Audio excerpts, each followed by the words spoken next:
hit the trails of a 1,000-mile journey up to Nome.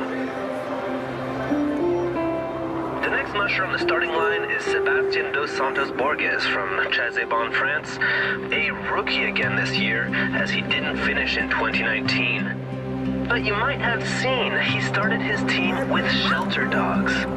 Looking at them, I'm kind of wondering, do they know they're going 1,000 miles right now?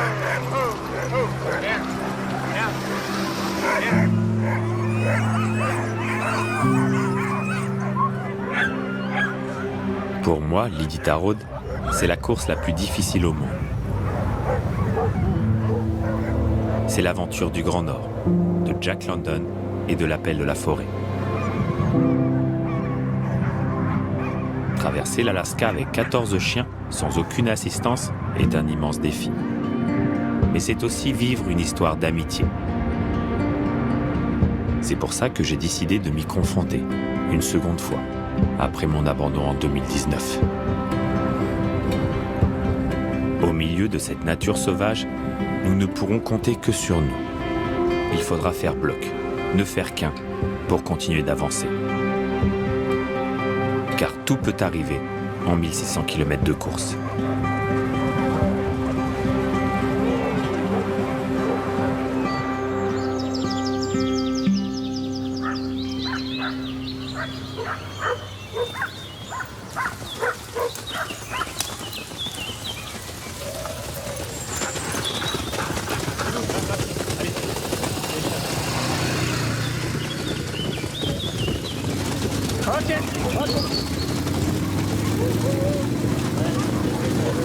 Je m'appelle Sébastien dos Santos Borges. Je suis explorateur polaire et musher, c'est-à-dire conducteur de chiens de traîneau. Les papis, les loulous, les papis, les papis. Allez les papis, allez, venez les papis, viens, allez. Tiens sous. Bonjour les papis, tiens sous, viens sous. Oui, salut ma souloute, viens ma soucoulette. Ouais, viens. Ma meute est composée d'Huskies d'Alaska, les chiens les plus fréquents dans les attelages durant les compétitions au niveau mondial. Un métissage apparu en Amérique du Nord au XIXe siècle, entre chiens nordiques, lévriers ou encore chiens de chasse.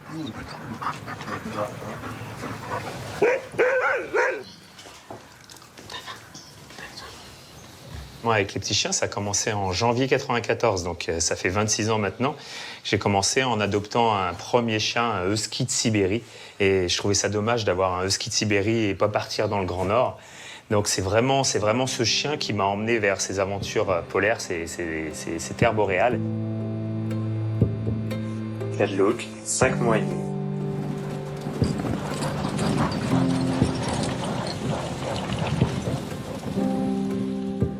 Là-bas, dans le Grand Nord américain, et puis dans d'autres pays aussi, bien sûr, c'est vrai qu'il y a des lignées vraiment spécifiques, que ce soit pour les aventures, que ce soit pour les expéditions, que ce soit pour les courses longue distance. Et là, moi, je récupère un petit peu des chiens de différents horizons, ils ont différentes histoires. Je suis 24 heures sur 24 avec eux, 7 jours sur 7. Je fais vraiment très très attention et c'est ça qui est intéressant aussi, c'est qu'il y a vraiment un lien qui se crée, c'est-à-dire que je fais attention à mes chiens bien sûr et mes chiens font très très attention à moi. C'est vraiment une famille.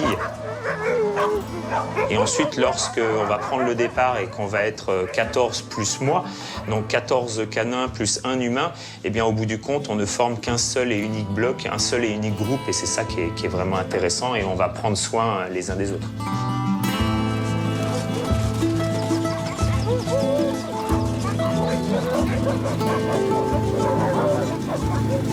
Cela fait plusieurs semaines que je prépare mes 22 chiens pour notre dernière course, sans doute la plus difficile de toutes. J'ai décidé de refermer la page des courses longue distance, en tentant de franchir la ligne d'arrivée de l'Iditarod, l'Everest de tous les mushers. Une odyssée de plus de 1600 km depuis la ville d'Anchorage pour traverser les grands espaces de l'Alaska jusqu'au village de Nome, face à la mer de Bering. Les meilleurs attelages peuvent couvrir cette distance en une dizaine de jours. Cette année encore, je serai le seul Français sur la ligne de départ.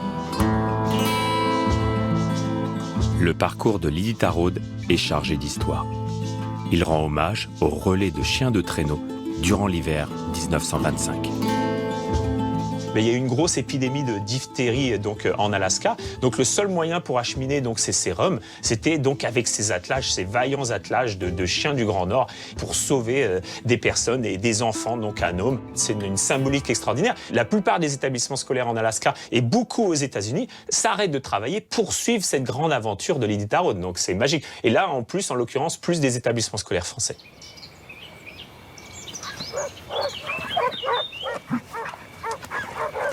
Avant de nous présenter sur la ligne de départ, il va falloir nous immerger dans le Grand Nord durant plusieurs mois.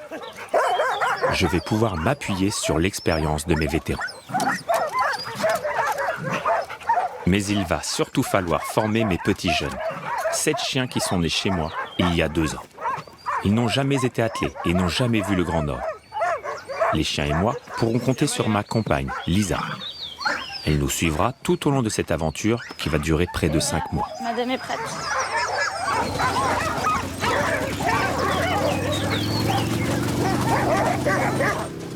Dans quelques jours, nous mettrons le cap vers la région du Yukon, à l'ouest du Canada, pour débuter notre préparation en vue de la course.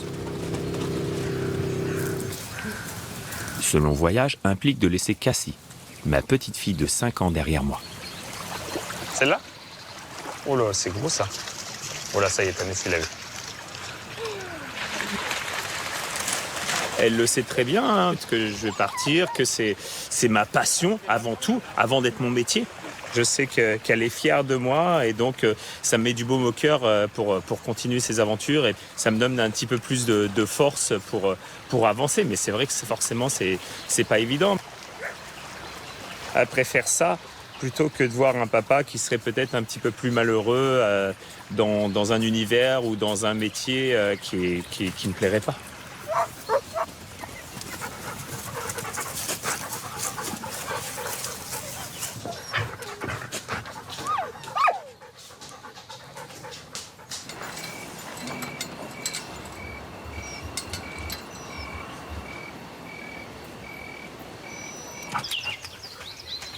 C'est le grand départ pour mes 22 compagnons. Je n'ai que 4 mois pour former l'équipe la plus performante possible si je veux espérer atteindre l'arrivée de la course.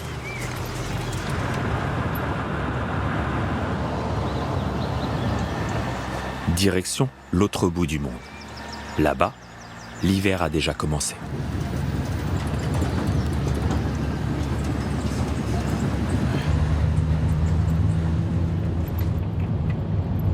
J'ai emmené mes petits chiens là au cargo là pour qu'ils prennent l'avion là en direction du Canada et ensuite de l'Alaska. C'est pas la partie la plus simple. Avant ces départs, tu dors pas beaucoup la nuit et tu te dis mince, j'espère que ça va bien se passer. Et alors qu'on n'est pas encore dans l'aventure en plus. C'est ça le comble, c'est qu'on n'est pas vraiment encore dans l'aventure, mais c'est une autre aventure, c'est une autre sorte d'aventure. Gare au Nord, c'est marrant ça. C'est peut-être un message, Gare au Nord. Gare au Nord.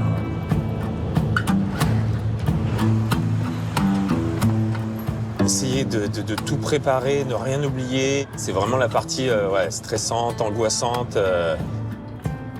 Bonjour, Stéphanie? Ah pardon. Je vais vous aider. D'accord, je sais pas où je vais là justement avec les... Je peux rester là pour le moment? Ok, merci. Vous me garez là-bas? Ah oui, pas de problème. Merci.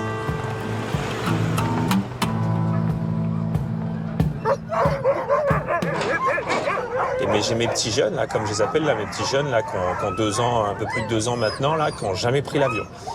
Donc je parle beaucoup avec eux. Hein. Ça va peut-être faire sourire, mais je leur parle beaucoup, je leur dis ce qu'on va faire. Puis ils le sentent aussi. Hein.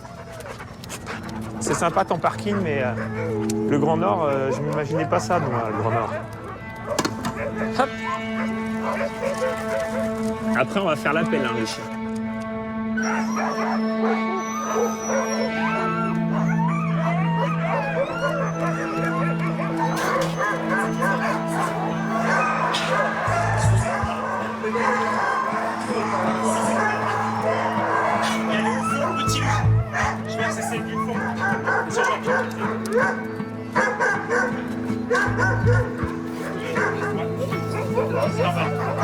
Merci. Je vais lui donner. Je préfère.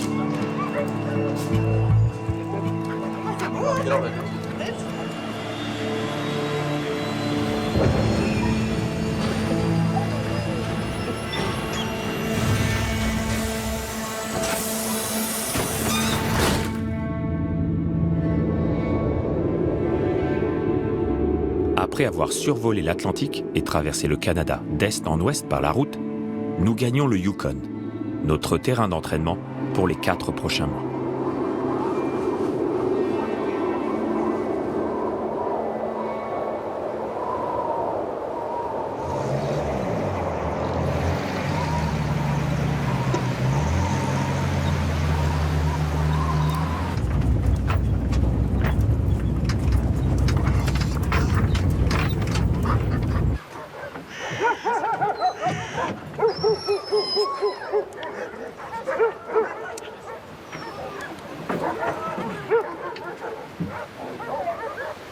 J'ai essayé de trouver une petite cabine, donc un petit peu perdue au beau milieu de la forêt boréale, sans eau, sans électricité, pour vraiment le plus possible m'immerger dans cette aventure en compagnie des chiens. Hein. Vraiment, le but pour moi, c'était d'être en osmose avec les chiens, et puis bien sûr en osmose avec la nature, et puis trouver aussi des endroits pour pouvoir travailler avec eux, pour pouvoir s'entraîner avec eux.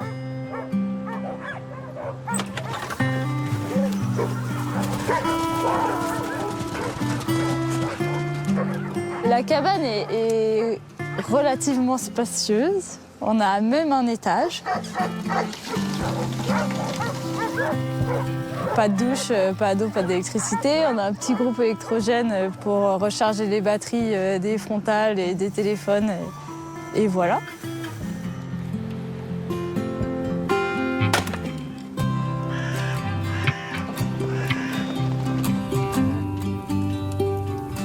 On est parti avec des passagers en plus, donc on avait une femelle qui était enceinte, qui a accouché, si on peut dire, au Québec. Donc on a 6 petits passagers dans la cabine qui mettent de la joie et de la bonne humeur à toute heure du jour et de la nuit. Et doucement les minis là-haut. Faut aussi prendre sur soi, parce que c'est pas toujours facile d'avoir son espace à soi quand on en a 22 plus les bébés, plus le Sébastien. Mais bon, quand on sait qu'on peut gagner tout ça à côté, c'est chouette.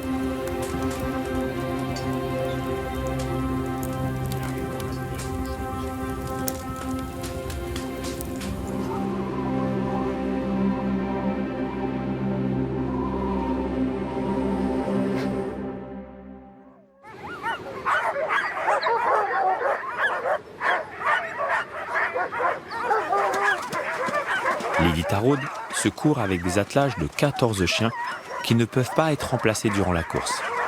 Je pourrais en revanche déposer les plus fatigués sur des points précis du parcours. Mais il faut impérativement arriver à Nome avec au moins 7 chiens pour ne pas être disqualifié. Il va donc me falloir composer l'équipe la plus performante possible à partir de mes 22 chiens, car seuls 14 d'entre eux prendront le départ dans quelques semaines. Et pour ça, la méthode est simple. Il faut avaler les kilomètres. Oui, c'est bien ça. C'est bien les autres. C'est bien. Ok, c'est bien Luc.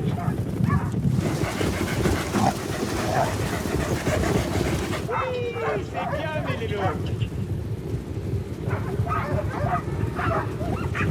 Pour piloter mon traîneau, je ne dispose que d'un frein et de quelques commandements.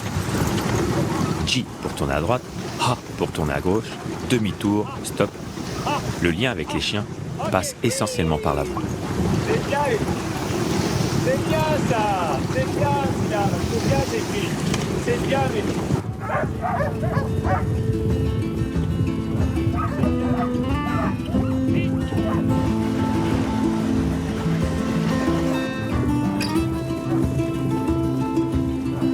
Chaque chien occupe une position précise dans l'attelage. Juste devant le traîneau, on place les plus costauds, les cat-wheel dogs. Ce sont eux qui font décoller le traîneau au démarrage et qui nous aideront aussi dans les reliefs durant la course. Devant eux, les 6 team dogs composent le cœur de l'attelage. Ils jouent un rôle de régulateur de vitesse pour maintenir la cadence du traîneau. Ils doivent être polyvalents et le plus endurants possible. Ils sont précédés par les 2 swing dogs qui soutiennent les leaders et les appuient dans les virages. L'extrémité de la ligne est occupée par les leaders, les chiens de tête, qui vont donner le rythme à l'ensemble de l'équipe. Sans doute la pièce la plus importante de la mécanique du traîneau.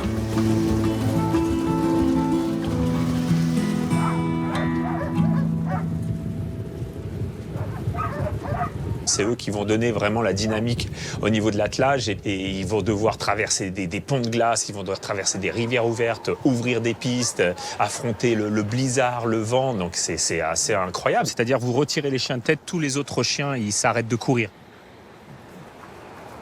Et bien là c'est Ruby, donc c'est une petite femelle de tête.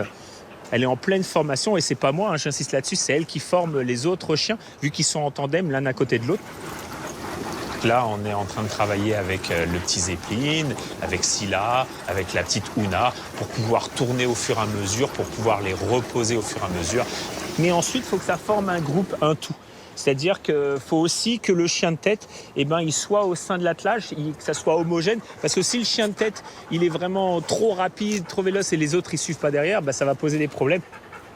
Mes premiers chiens, ils viennent de la SPA, hein, donc c'est des chiens qui ont été abandonnés, délaissés, maltraités pour beaucoup aussi malheureusement. Mes premières aventures, mes premières courses, on voyait mes chiens, on se disait mais qu'est-ce qu'il fait avec ces chiens-là? Parce qu'ici en Alaska, au Canada, c'est des lignées vraiment spécifiques, c'est des guerriers les chiens, ils sont conçus pour ça, ils sont prévus pour ça. Tandis que moi, c'est facile à voir, hein. Là on a une petite cabine qui fait 5 sur 6, il y a les 22 chiens à l'intérieur. Dans les coups durs, je sais qu'on sera vraiment ensemble comme une véritable famille. C'est ça qui les rend vraiment particuliers.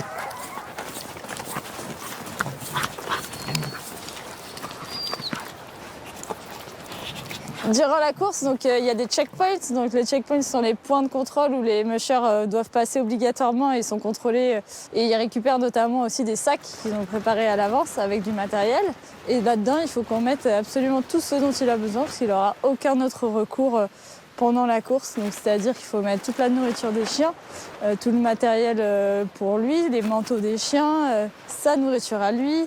Et donc ça demande beaucoup d'organisation et puis c'est sûr que c'est un gros stress parce qu'on se dit si on oublie un truc, c'est trop tard. T'en prends pas dans tes poches, hein? T'en prends pas pour toi. Pour le petit snack sur la route? C'est vrai qu'on a une belle lumière là. Pouah, on est bien là. On va revenir dans le budget, moi, je te le dis.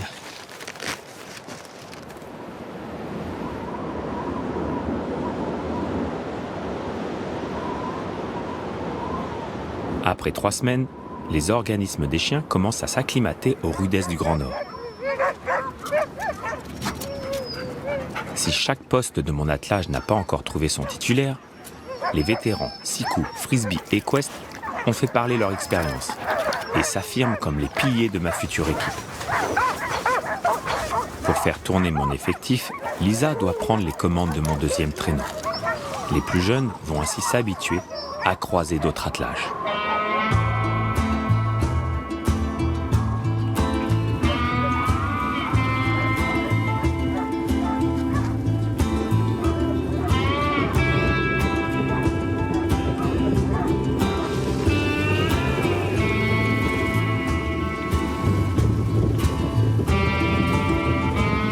« 50, 70, 90 km, les sorties s'allongent et les chiens s'endurcissent.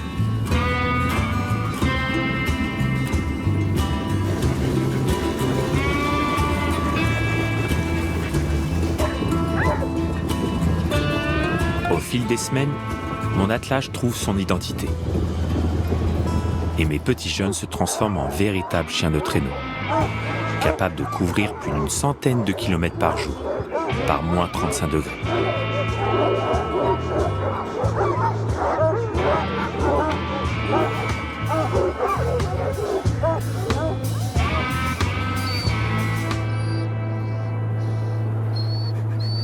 Ces derniers jours ont aussi révélé les faiblesses de mon équipe. Ma chienne de tête, Ruby, n'arrive plus à tenir la cadence. L'heure est venue pour elle de passer le relais.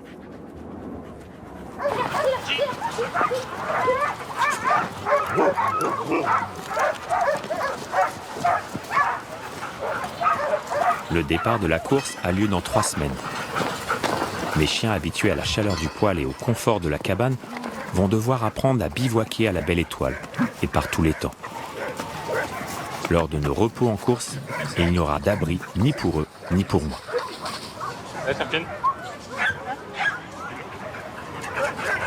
Ce qui se joue, c'est pas forcément le long du parcours. Non, ce qui se joue, c'est vraiment comme en Formule 1, hein, donc dans les stands, ça se joue dans les stands. Et là, en l'occurrence, on appelle ça les points de contrôle, checkpoint en anglais.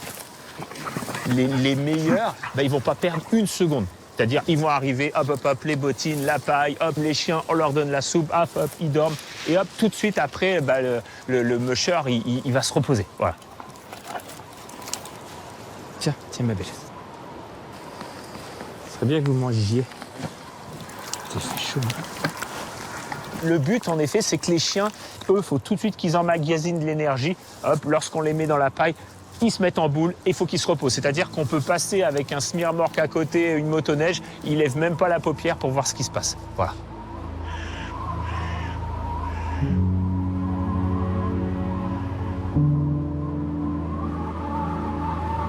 « 17h15 arrivé. Si je leur fais 4 heures, ça fait 21h15. 21h15, donc l'entraînement, 3-4 heures. Ouais, ça me fait bivouaquer à minuit, quoi. » C'est la météo de ce matin à 9h qui dit qu'il neige. Du coup, il a dit qu'il neige toute la journée. Et ensuite? Jusqu'à moins 12 cette nuit. Et avec du vent de 10 km/h. Combien? 10 km/h. Ah bah, il y a plus. Ouais. En tout cas, là, si ça souffle comme ça, là, pour les chiens, c'est vraiment pas cool. Bah, heureusement qu'on va pas sur le lac. Hein. Bah oui, le but, c'est pas d'aller sur le lac cette fois-ci. Ma jolie fille.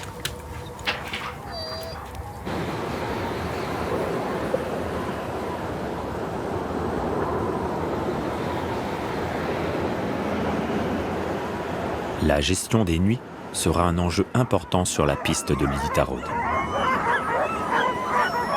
C'est dans les températures les plus fraîches, autour de moins 25 degrés, que les chiens de traîneau sont les plus performants. Et les mushers en tirent souvent un avantage. Une grande partie de la course se jouera donc à la lueur des lampes frontales. On va aller se promener, mon garçon.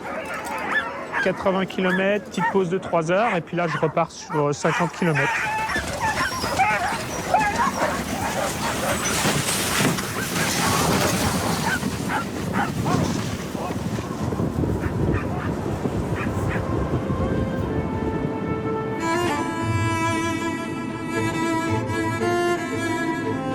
C'est vrai, j'aime beaucoup la nuit. Comme je dis, on rentre dans un autre univers. Je vois vraiment les chiens qui ont envie d'y aller, comme si cette partie de loup en eux reprenait le dessus. On va peut-être dormir, tout va bien, 3-4 heures par 24 heures à peu près. Mais échelonné, c'est-à-dire 1 heure par-ci, 1 heure par-là. Que ce soit en expédition ou dans ces grandes courses aventures, on se met dans un autre mode. On se met vraiment dans un mode plutôt de survie.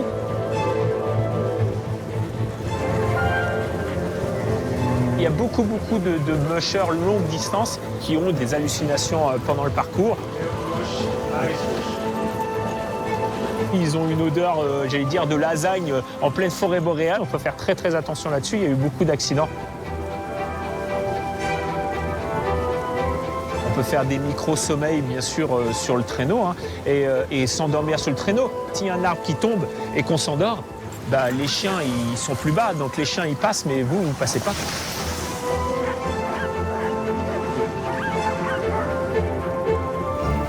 Les courses longue distance poussent les hommes et les chiens à leurs limites, et parfois même au-delà. Certains chiens et ont laissé la vie.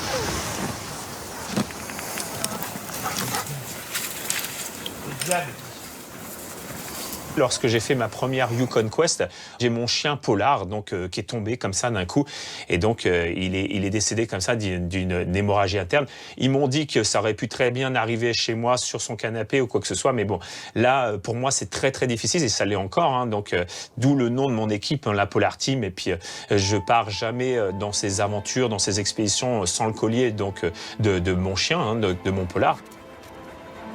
Moi, ce qui m'intéresse, c'est de vivre une belle aventure en compagnie de mes chiens, qu'on prenne du plaisir tous ensemble et toujours, bien sûr, sous, on va dire, l'ombre de Polar qui, je l'espère, veille sur nous.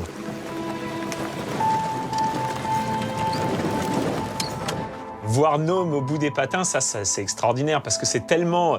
Parce que là, on parle juste de quelques mois d'entraînement, de préparation. Mais en vrai, il y a des années, il y a toute une vie dans ces aventures-là. C'est comme un peu, je sais pas, le Jardin d'Éden, la quête du Graal. Et là, d'un seul coup, prendre le départ, le 6 mars 2022, de l'Iditarod, et donc d'arriver jusqu'à Nome, pour moi, ça serait vraiment un symbole énorme. Je mets vraiment tout ce que j'ai, toute ma passion, toute mon énergie, toute ma sensibilité, tout mon argent. Ça m'est arrivé plein de fois que je n'avais même pas les moyens de prendre un billet d'avion pour retourner en France. Et donc là, j'ai plus rien. Mais voilà, j'ai besoin de ça pour vraiment me réveiller le matin avec le sourire aux lèvres. Et c'est ça qui est vraiment important pour moi.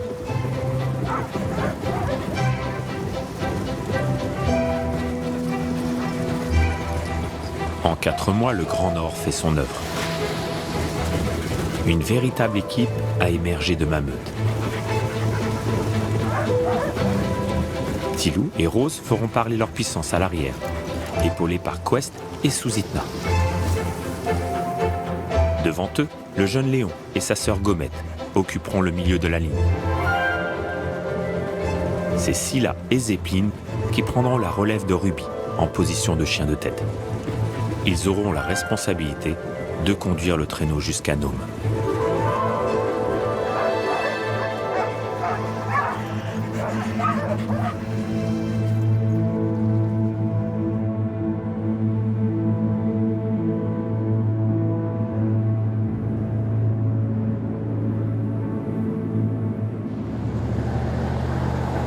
Le moment est venu pour nous de quitter le Yukon et de tourner la page des entraînements. Devant nous s'ouvre l'Alaska et la ligne de départ, le moment de vérité.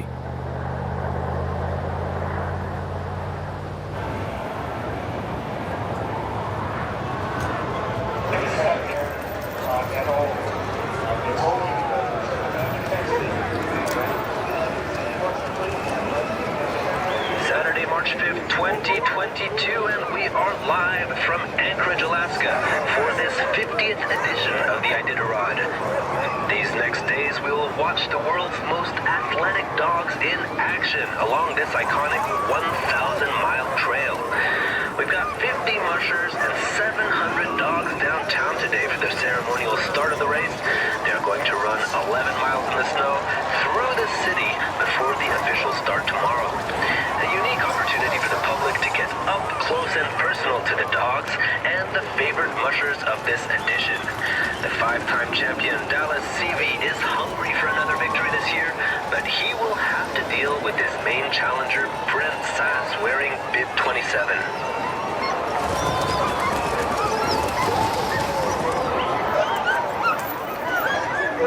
Nous voilà tous les 15 au seuil de notre dernière course. Si tout se passe comme prévu, nous pourrions atteindre Nome dans une douzaine de jours.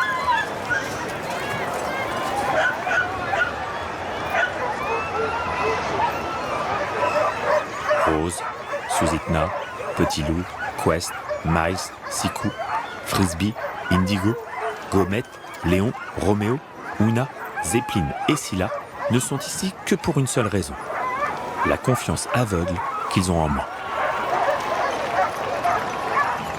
Cette confiance qu'il me faudra honorer dès demain lors du départ officiel.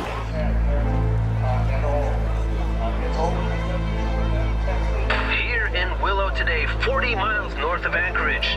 This is where the Iditarod actually begins for 17 women and 32 men from 6 different countries.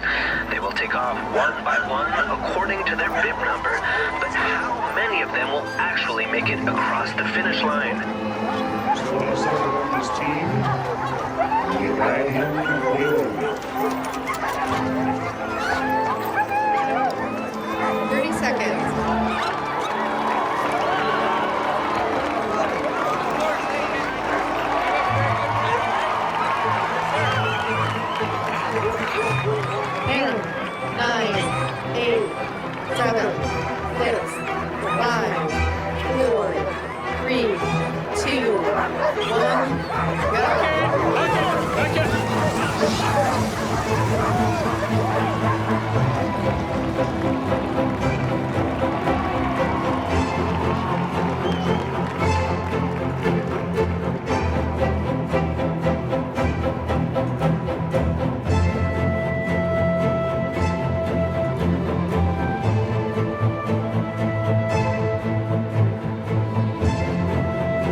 Mes chiens abordent les premiers kilomètres à vive allure, le sourire aux babines.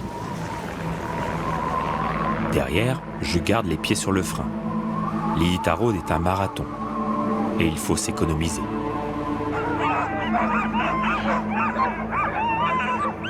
Ma stratégie est simple. Maintenir un rythme de 4 heures de traîneau pour 4 heures de repos le plus longtemps possible.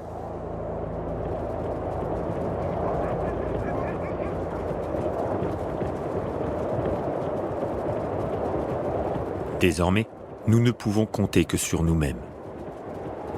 Seule une balise de détresse nous permet d'alerter les secours en cas de danger. L'activer est synonyme d'abandon.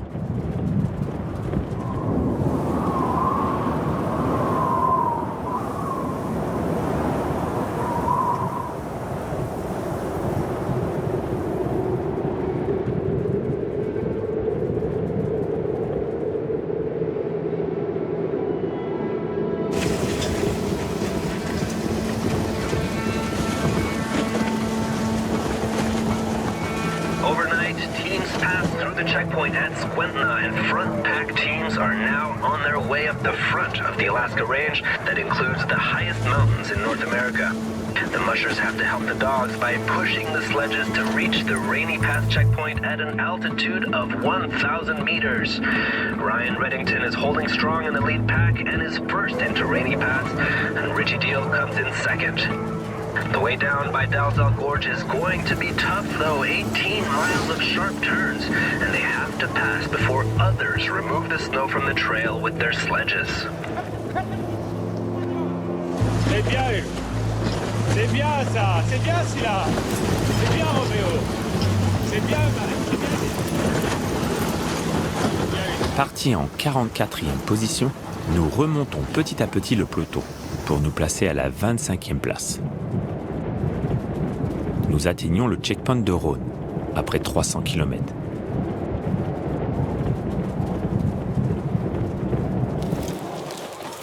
C'est bien les petits chiens, c'est bien mes vieux.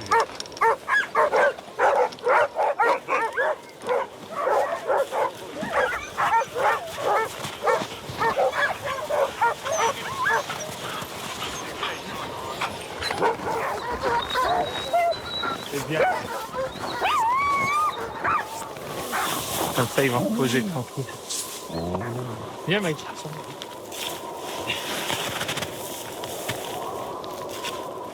C'est bien, là, le fait, hop, tout de suite, on met de la paille. Tout de suite, ils se couchent. Puis là, après, je vais les masser. Je vais leur donner un petit snack. Et là, je voudrais vraiment le plus rapidement possible qu'ils puissent se reposer. Et puis, ensuite, comme ça, je vais pouvoir m'occuper d'eux pendant que je leur prépare un petit repas, quoi. Ouais, mon chat. Eh oui, oh, ça fait du bien. C'est tout chaud. Les gens, ils vont faire bah, mais c'est tout chaud. Par moins 25, c'est bien.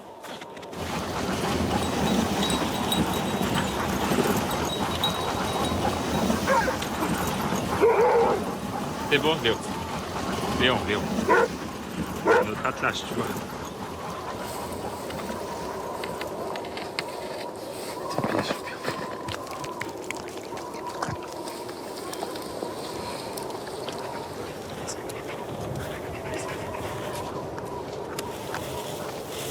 Pour les chiens comme pour moi, les prochaines nuits se feront à la Belle Étoile, sans aucun abri.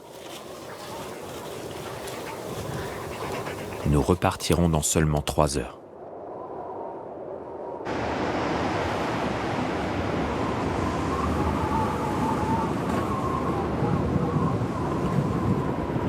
The trail on the way to Nikolai is long and rough for both dogs and mushers. It also tells the history of Alaska, as the mushers are going through an area called the Burn, the forest of Farewell, burned by a massive fire in 1978. They have to deal with thousands of moguls, and the constant banging can injure the dogs or damage the sleds. On day 4, there is no leading pack anymore, as the mushers are now spread out along the trail. Brent Sass, one of the favorites for the victory, is the first to reach the checkpoint.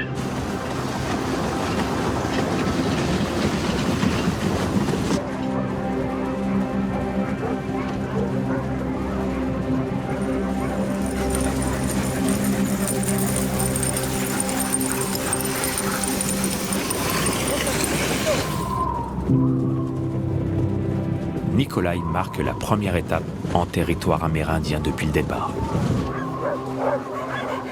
La piste a laissé des traces. Quest, fragilisé à l'épaule, ne pourra pas continuer. Dropper un chien n'est jamais simple pour moi. C'est un membre de la famille qu'on laisse derrière nous.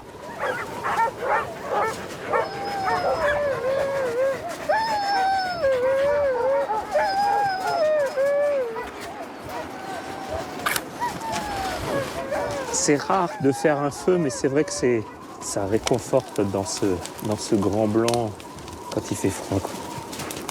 Si on l'allume pas du premier coup, on n'a pas envie de faire une deuxième tentative. Tiens, Maïs. Tiens, Maïs. Ça veut pas dire que c'est pas bon, là, ce que j'ai préparé. Trop bon. C'est trop bon, ce que j'ai fait. Mais 7 petits jeunes me surprennent par leur endurance. En tête, Scylla et Zeppelin font merveille. Nous sommes en 32e position. Nous nous sentons désormais presque seuls sur la piste.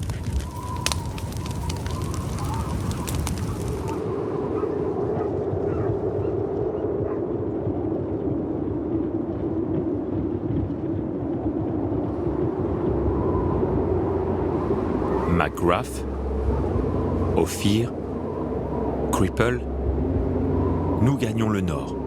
Les jours s'allongent et la routine s'installe.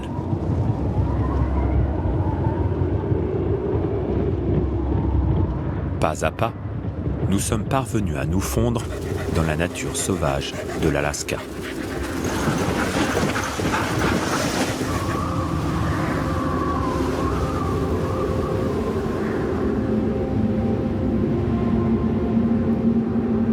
Cela fait maintenant 8 jours que nous glissons vers Nome. Les températures trop chaudes des journées nous contraignent à avancer principalement de nuit, lorsque le thermomètre descend en dessous des moins 15 degrés.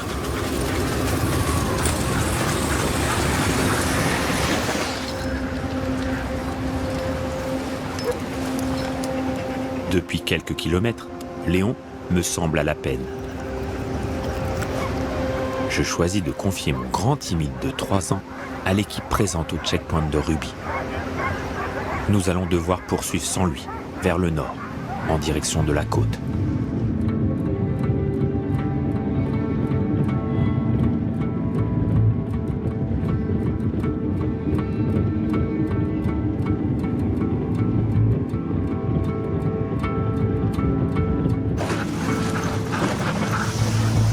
Trois jours plus tard, l'organisation de la course m'informe que Léon est introuvable. Mon chien est porté disparu au beau milieu de l'Alaska. C'est Lisa, restée à Anchorage, qui doit partir à sa recherche. Il nous reste encore plus de 600 km à parcourir, loin, très loin des leaders de la course.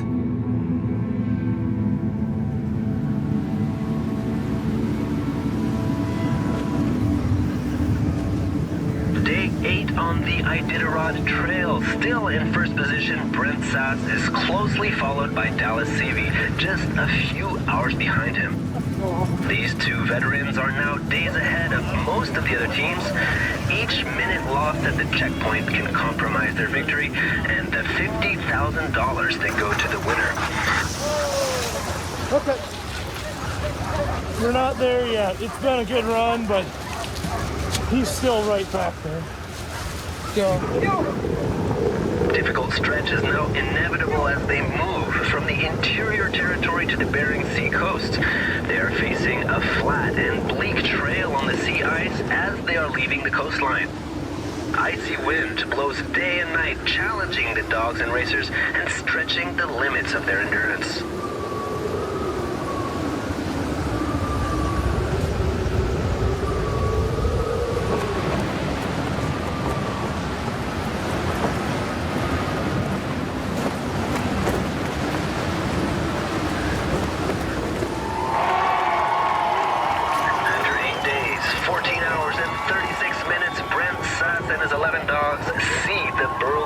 Finish in Nome.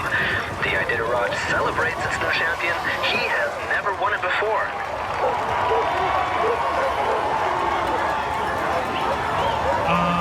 Wow, I'm tired. That was, I had to make it very interesting at the end once again. It was very, very windy out there. The five-time former champion Dallas Seavey arrives in Nome in second position, only 1 hour and 8 minutes behind Brent Sass.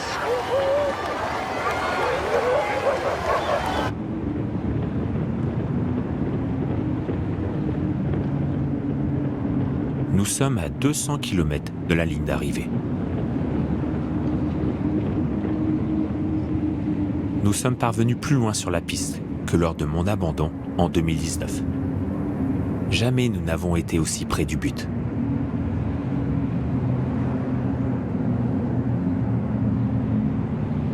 Nous voici face à la mer de Bering. Aucun relief ne nous protège des bourrasques, qui soufflent en continu sur cette portion de la course et qui semblent encore se renforcer d'heure en heure.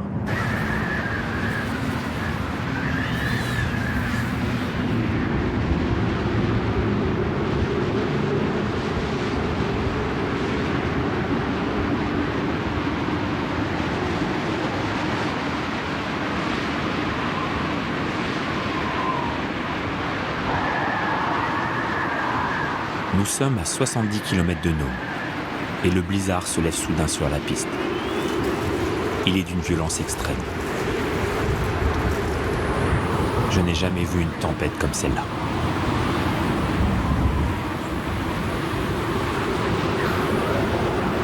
Je n'arrive plus à distinguer mes fidèles compagnons.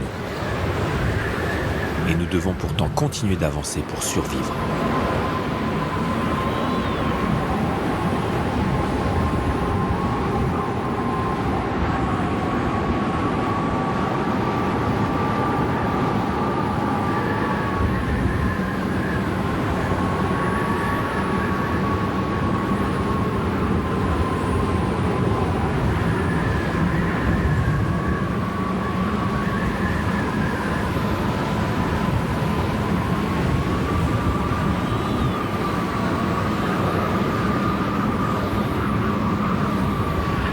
March 18th, update on the situation of this 50th edition of the Iditarod.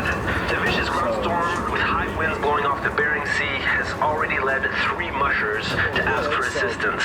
Now, it's Bib 44, Sebastian Dos Santos Borges, and Kenny Joe and Jeff Dieter, and are still stuck between the checkpoints of White Mountain and safety. We still don't know if they pushed the SOS buttons on their GPS tracker, they moved the would signal their distress to emergency responders, and disqualify them from the race. In such hostile elements, they may know very well that help will not be able to reach them quickly. We've got mushers that are shut down due to this wind, and it's just keeps howling. So we went down that way to try to get to the mushers, and it was blowing hard enough that it blew our snow machines over, and the sleds we were pulling were just rolling over like a corkscrew. But it's something you've got to experience, and it can be very frightening.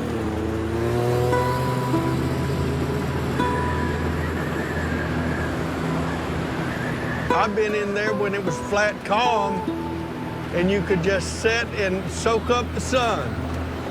Today was not that day.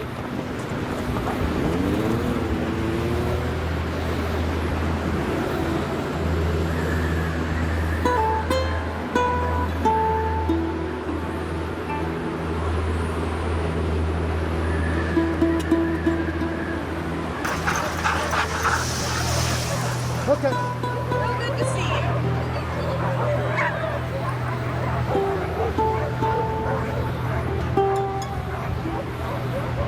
The Dieter, Sebastian, everyone hit their button or use snow machine assistance to get there.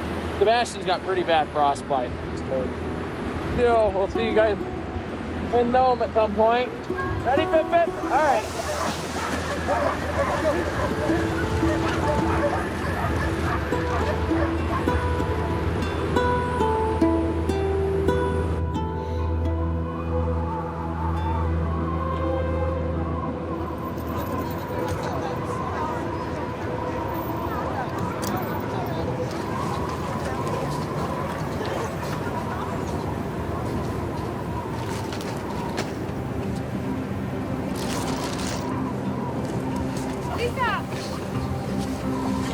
Alors, vous n'avez pas dit comment ça va? Ça va? It was crazy, huh? Wow, the wind. Wow, it was crazy. On va aller au show. We are going just to the eat. Of course. Just Eat. Yeah, the hot place. Yeah. On a été pris dans une tempête incroyable, mais vraiment quelques heures supplémentaires, et c'est vraiment le cas, quelques heures supplémentaires, et les chiens et moi, on y restait, hein, vraiment. On a commencé donc le parcours jusqu'à Safety, et plus on continuait, plus le vent était violent. Donc au bout d'un moment, j'étais obligé de m'arrêter, et j'ai mis le traîneau sur le côté. Et j'ai détaché tous mes chiens pour se protéger du vent. Donc tous les chiens, ils se mettaient en boule comme ça contre le traîneau. Et moi, j'ai sorti mon sac de couchage et je me suis mis aussi en boule comme ça dans mon sac de couchage. Et j'ai attendu le matin, il devait être 6h30 par là, que le soleil commence un petit peu à se lever. Et là, hop, j'ai sorti la tête et j'ai vu que les chiens, ils étaient recouverts de neige, recouverts de glace. Et ils grelottaient, même s'ils avaient leur gros manteau, ils grelottaient. Je me suis dit, c'est pas possible, on peut pas rester comme ça. Et donc, j'ai pressé le bouton SOS. Et on a attendu, on ne savait pas quand est-ce que quelqu'un allait venir nous chercher. Et donc, ce qui s'est passé, c'est qu'au départ, ils sont venus avec 2 motoneiges. Et ils ont dit, écoutez, là, on est là pour vous secourir, vous, mais pas les chiens. Je dis, non, c'est pas possible. Vous allez secourir les chiens et moi. J'attends là, c'est pas possible. Tout s'était très bien passé, les chiens, ils allaient bien, j'allais bien. On ne décide pas, c'est-à-dire que quelquefois la nature peut être cruelle. Voilà, on s'est arrêté à 40 miles de l'arrivée. Et le principal, c'est que tout le monde soit en vie et que tout le monde tout le monde aille bien. Ça y est, on est arrivé, ma mouline. Oh, il a fait froid dans le truc, il a fait froid. suis bien contente qu'ils soient arrivés. Bien sûr, je suis très fière de tous les loulous et de Sébastien. C'est déjà énorme ce qu'ils ont fait. Et malheureusement, ils ont dû s'arrêter à 45 miles de la fin. C'est tellement rien par rapport à tout ce qu'ils ont parcouru pendant ces 12 jours. Et je suis contente que ça soit fini. Ouais. C'est bien, bébé. T'es beau garçon. T'es beau garçon.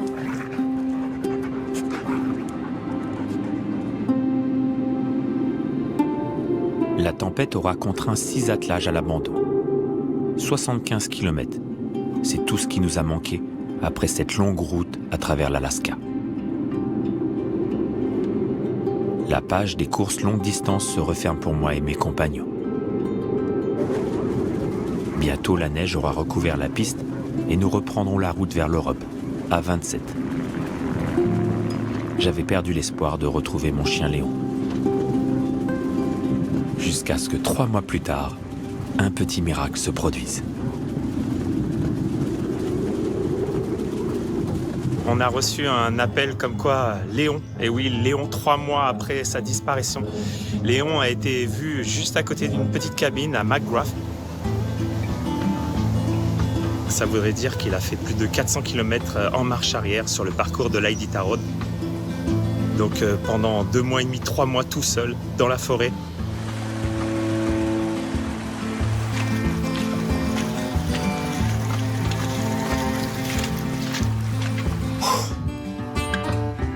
Incroyable. Ah mon bonhomme. On va rentrer à la maison maintenant. Hein? Tu vas retrouver ta famille. Ah mon Léon, tu vas retrouver ta famille. Tu vas retrouver ta famille.